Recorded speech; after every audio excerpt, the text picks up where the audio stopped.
ठीक जी। Hello hello hello हाँ जी बोलो।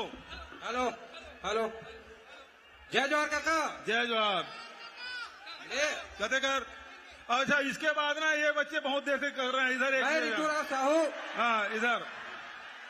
कंट्रोल ले आया हूँ। हाँ बोल भाई कहाँ से ऋतुराज। मैं ऐसे मुद्दा ला लेके आया हूँ जिन हमारे छत्तीसगढ़ के 3 करोड़ के चिन्हारी के मुद्दा है। हाँ बता भाई।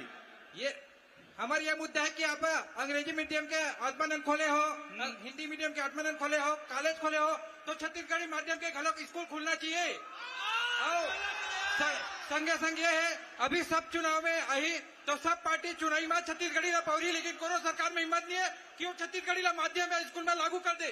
देख अभी वो लड़की की कितना एमए पढ़े हो 380 1500 लेके मन पास हो गए। अब ओकर भर्ती कर तो मैं भर्ती करे घोषणा करें।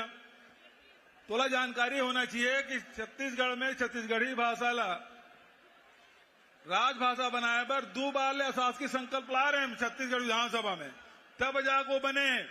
अब छत्तीसगढ़ के राजगीत अभी 16 प्रकार के भाषा छत्तीसगढ़ी बोली भाषा है तेकर शब्दावली के चयन और प्रकाशन और पहली कक्षा में पढ़ाई होकर मातृभाषा में होते, मातृबोली में होते प्राइमरी के। तो धीरे धीरे क्रमवार बढ़ी है और निश्चित रूप से तो चिंता बहुत वाजिब है कि हमारे छत्तीसगढ़ी में भी पढ़ाई होना चाहिए। तभी शुरुआत हम करें, आगे बढ़ा बोला। बहुत बढ़िया धन्यवाद। अब ये तरफ जाओ भाई।